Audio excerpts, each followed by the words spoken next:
Hello, welcome to the stream. I'm Femi OK. It's been 100 days since Al Jazeera journalist Shireen Abu Akleh was shot and killed by Israeli sniper fire. No one has been held accountable for her death. We will update you on what's happened with Shireen's case and also talk to Palestinian journalists about the challenges of working in the occupied territories.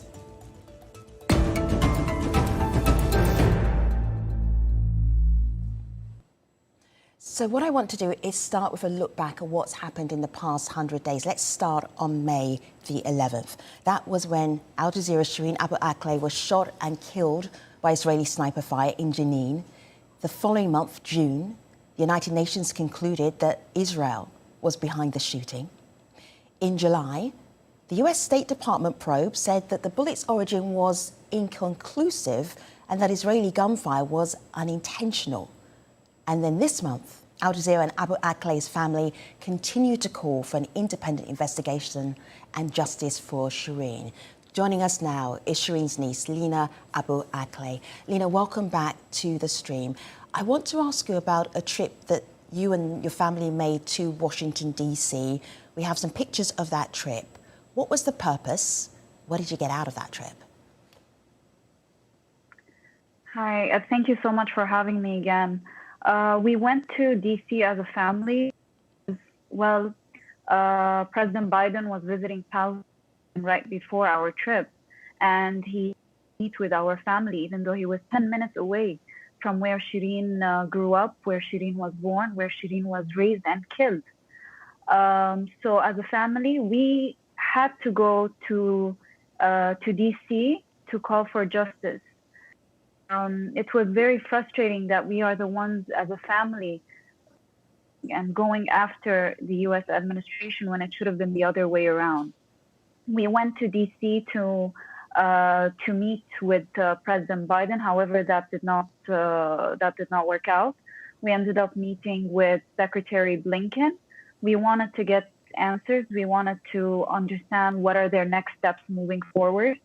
We expressed our demands and our concerns to the Secretary, and we continue to call for U.S.-led investigation that is transparent, independent.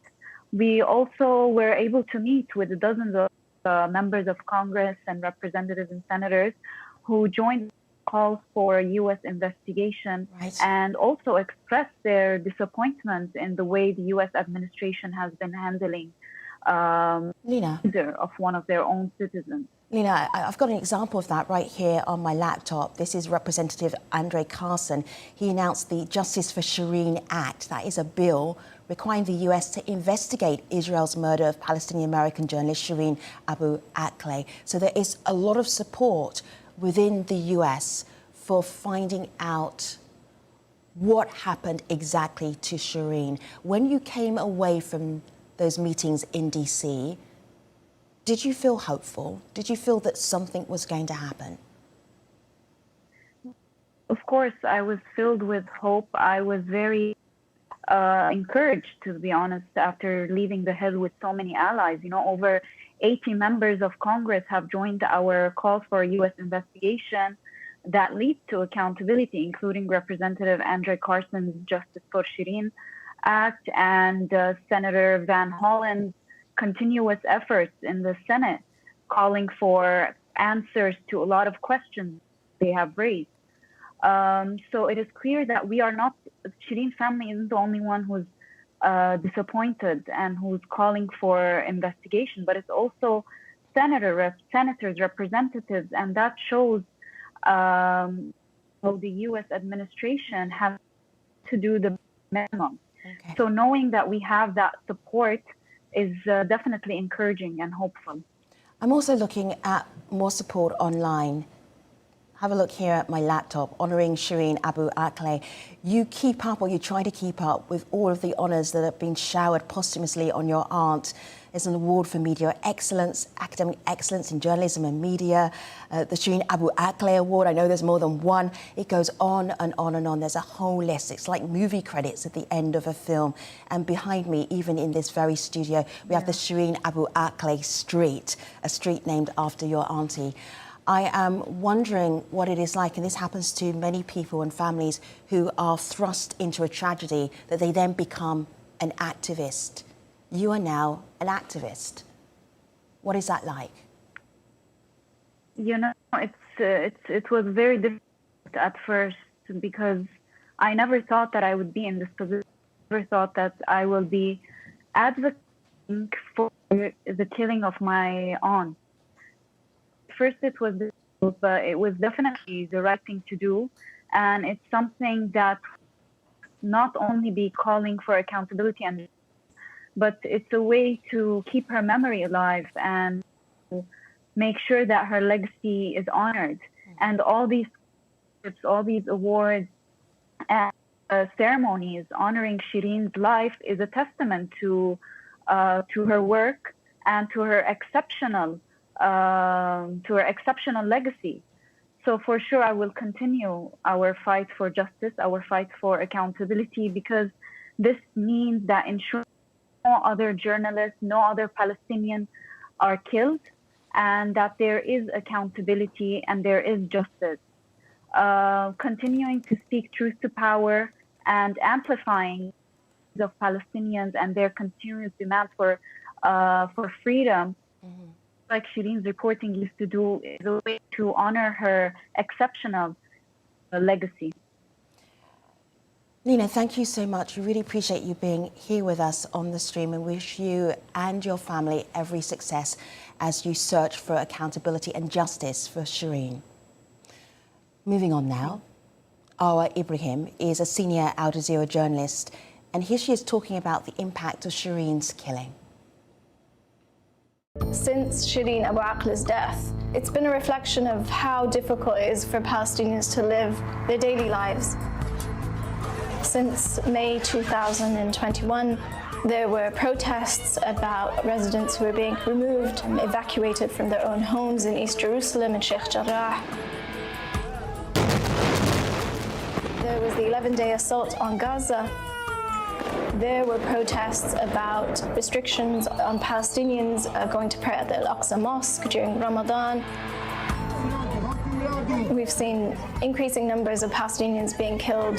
There is huge hope and commitment to making sure that this does become a turning point, to try and make sure that what happened is not repeated. What is it like for Palestinian journalists working in occupied territories now that one of the most famous Palestinian journalists has been slain? That is the question that we're asking as we're moving on with our show today. We have 3 Palestinian journalists with us. Some you will recognise and one will be a new face for you. Hiya, welcome. Jalal, Mariam, welcome back. Nice to have all of you here. I've told everybody you're journalists, so you can tell us where your beats are, what you do. Hiya, first of all, please introduce yourself to our stream audience. Hi, thank you for having me tonight. My name is Haya Abu Shkhedem, and I'm a journalist based in the city of Hebron, and I write feature stories and produce digital stories as well, from the West Bank, from the Palestinian reality. Good to have you. Welcome back, Jalal. So lovely to have you. We always appreciate your insight on the stream. Remind everybody your beat, what you do. Hi, I'm Jalal. I'm very happy to be back here again. I'm a writer and freelance journalist based in Jerusalem. Yeah, thanks for having me. And Mariam, always good to see you on the stream. Please tell everybody who you are, what you do. It's nice to be here again. I'm Mariam Barghouti, and I'm the senior Palestine correspondent for Mondovice. I was thinking, yes, about how you go about your work now. We're still talking about Shireen Abu Akleh, talking about the work that she's done, and then you are continuing with your work in journalism and in writing. But I'm going to go through, how are you doing that now? How are you continuing via Riham Auda, who spoke to us a little bit earlier? She makes a really interesting point. I'd love you to react to it. Here she is, first of all. I think the killing of journalist Shireen Abu Akleh is meant to intimidate other Palestinian journalists to not cover any breaking news related to Israeli military operation in West Bank or even in Gaza. and also to prevent these journalists to document any violation against civilians that could be committed by Israeli army during its operation.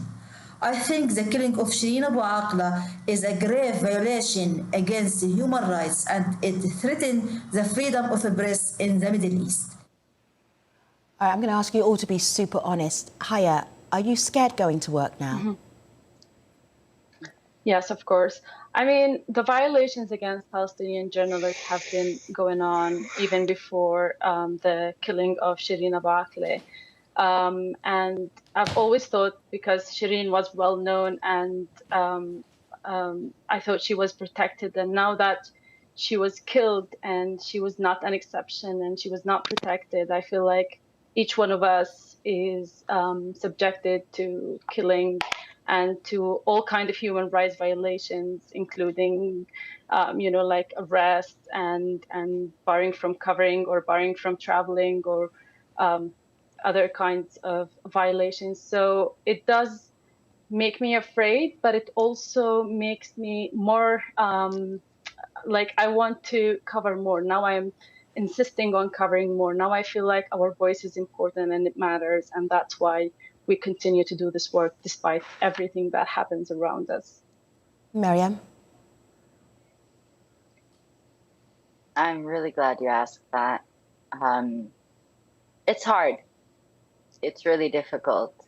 I remember, one of the first assignments I was to do was to go back and cover Jenin.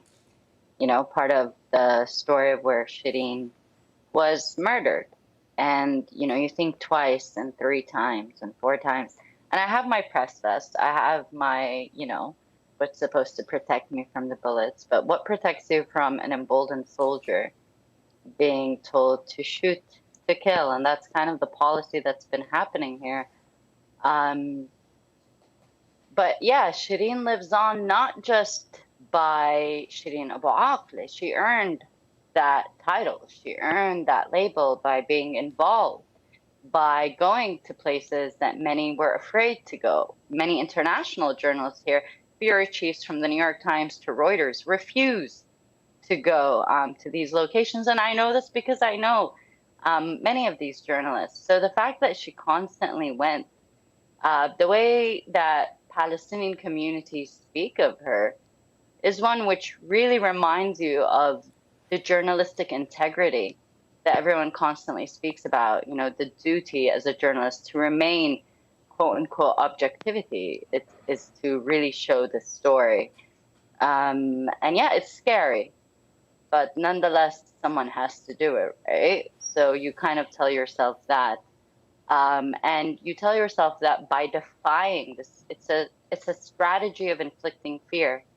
And notice that Shireen Abu Akleh was not just targeted for being a journalist, she was targeted for also being a Palestinian journalist, and she continuously defied that. And I think as journalists, especially local journalists, that are very familiar with this context, it's a constant state of defiance. And I think that's really what's happening here, and we can't afford otherwise. Jalal? Indeed, I have to agree very strongly with Mariam's last point there. I think to me and to many other journalists in Palestine, perhaps the killing of Shireen was a very sobering moment that reminded us that regardless, no matter who you are, how senior or a great of a journalist you are, you might be the most famous face on TV, but still to the Israeli occupation, to the Israeli apartheid regime, to the Israeli colonial violence, you are a Palestinian, no matter what you define yourself as, no matter what your job, your duty is. This is something that all journalists in Palestine do realize and do think of very strongly. When there is a crackdown, when there is violence against Palestinians and the journalist is going to report, the journalist will always feel that no matter what, in the nick of the moment, the person is going to be a Palestinian to the Israeli soldier, to the rifle. Doesn't matter what vest you're wearing.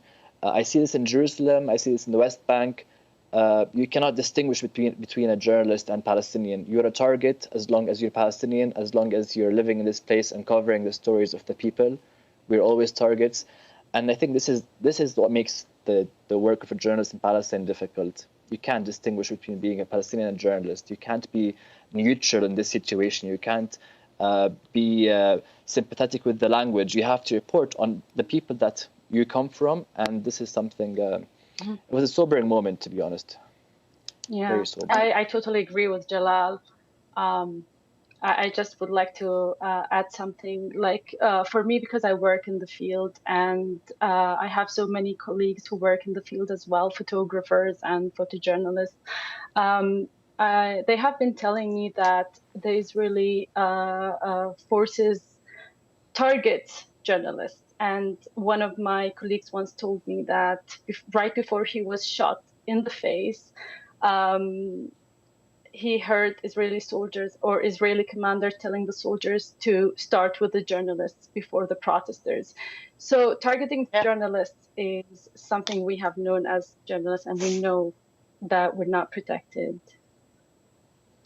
And maybe beyond that, it's really important to note that being a journalist in Palestine, you're not just against one of the most technologically advanced, brutal military armies in the world.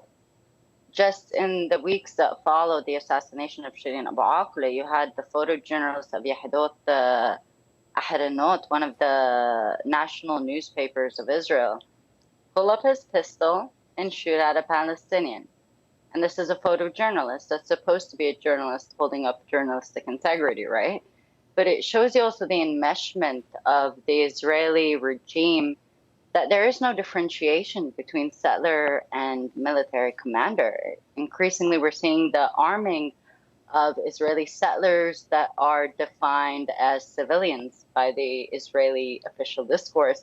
And that is only to alleviate accountability from systemically shooting and killing Palestinians. So when it comes to journalists, let us also look at that double standard, that hypocrisy, and the role of the U.S. that claims to support freedom of speech, that claims to be the world police of democracy, and its complete double standard. It's completely leaving Palestinians and Americans and international journalists unprotected. Tomorrow you'll see Israeli settlers shooting journalists from all backgrounds and nationalities. It's not going to be reserved to Palestinians. And I think that's what Shireen's story should also tell us. It's the blackout. Miriam, let me show this to our audience. You know this, but I'm going to share this with our international audience. The journalists killed by Israeli forces, at least 45 journalists have been killed by Israeli forces since 2000 at least. That's according to the Palestinian Ministry of Information. Look at these names, these daughters, these sons, these mums, these fathers, these journalists, right? How has Israel's approach to journalism changed in the last 100 days, Jalal? In the last 100 days, of course, we saw the relentless campaign by the Israelis and the defiance to continue and carry on with the violence despite what we witnessed with Shireen's killing. And in a way, they want us to feel this violence. They want us to feel this suppression. And I think the thing that's most disturbs me is how often we've heard of people being killed in Jenin, in Nablus, and elsewhere. And the fact when the assault on Gaza started a couple of weeks ago, the unprovoked and senseless violence against Gaza, and right in the weekend after, the assassination and killing of Ibrahim al-Nabulsi in Nablus and others of his comrades, during that week, we witnessed a very heavy and relentless campaign of censorship of all Palestinian voices on social media, mainly on Instagram and on Facebook. It was systematic. Anyone who's reporting on the killings of Palestinians in Nablus or the killings of Palestinian children in Gaza was being censored. Their posts and stories were taken down and their accounts were being taken off the web. That was a very disturbing thing where I felt the Israelis would be shooting and killing our most famous journalists in the street. And 100 days later, the social media companies, the major companies, meta companies, are censoring and suppressing our voice completely on the virtual platform. So we're being killed in the streets and we're being silenced virtually. We're in this corner where we're just struggling to find a place to actually scream and yell and say, we want to tell our story without being suppressed or killed and without facing the violence of the Israeli regime. It's a very, very difficult moment for us reporting from Palestine on what's going on. So journalists, guests, I think this is really important. One of the extraordinary things that Shireen has allowed us to do is highlight Palestinian journalists trying to tell their stories, the important stories.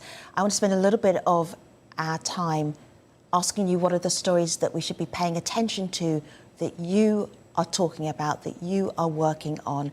Miriam, you start.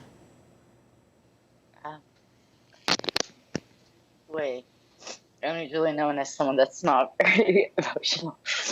I think it's really important to come back to the community. As a journalist, and as a Palestinian journalist, I think twice and 3 times before I write a word, because anything can be used against you as incitement by the Israeli regime. So you are not only facing the chance of being shot in the street, and then the American government, who I am a citizen of the American state, that is a colonial state, but technically the government is supposed to be responsible for me, and we see that it's not. But I know that if anything happens to me, that's that. And so you aren't just risking being shot in the street, you're risking writing the stories of people. So when I'm writing the story of Ibrahim al-Nabulsi, who is not even 18 yet, but we're hailing him as this resistance fighter and as this commander, which he was, which he rightfully was, because his circumstances dictated that he rise up to that we risk, being imprisoned. You have so many Palestinian journalists. Just yesterday, last night, 2 Palestinian journalists were detained by Israeli forces in a raid that went from Ramallah to Nablus, where they killed Wasim Abu Khalifa, who's barely 20. And they were released later, but not everyone is as fortunate. And I think this is the biggest hurdle. And this is what we keep saying. You have people like CNN that gave out policy orders to their journalists to not say the word apartheid. You had Deutsche Welle say that you can't say certain words like Israeli colonialism. And this is a butchery of journalistic integrity. This is a butchery of the intelligence of the international community that has a right to know. But at the end, we're just people. I am one person. Shireen was one person. And we should never expect of any journalist or person to do more than that. So I really think we need to start protecting each other and journalists as well. It is becoming increasingly one of the more dangerous professions in the world. And that's because we allow it to happen. So I think it needs let Shireen be the precursor and the precedent to holding accountability. Jalal, if there's one story that you want our international audience to pay attention to, that it's a story that you care about right now, what will that story be? Just briefly. I'll be very brief, but it's a much bigger story. What I feel is an existential threat to everything that is Palestinian. I see a war on our identity everywhere in Jerusalem, the West Bank, and elsewhere. And this has been ongoing for the past year in a very relentless way. And only last night, the Israelis have come to Ramallah, like as if it doesn't even matter. And they've shut down and raided 7 Palestinian non-governmental organizations and human rights organizations, ones that are monitoring the killing of Palestinian children, for example, and ensuring they are reporting on the human rights abuses in the territories. So the Israelis are doing all they can to suppress not only our resistance, our very valid and legit resistance, they're suppressing us globally, they're suppressing our media, and they're also targeting our civil society. All so right. there's a war in Palestinian identity, and that's what concerns me right now. Yeah. I'm going to leave you with one last voice, and that is the voice of Faris Aruri. We've heard from our journalists about the challenges that they're facing as Palestinian journalists. Faris told us earlier that the international community has to come together to help Palestinian journalists work where there is not a situation of impunity in the land where they live. Haya, Jalal, Miriam, I'm sending you a virtual box of tissues and so much empathy. Thank you for being on our show today. We really appreciate you. Thanks for watching. I'll see you next time.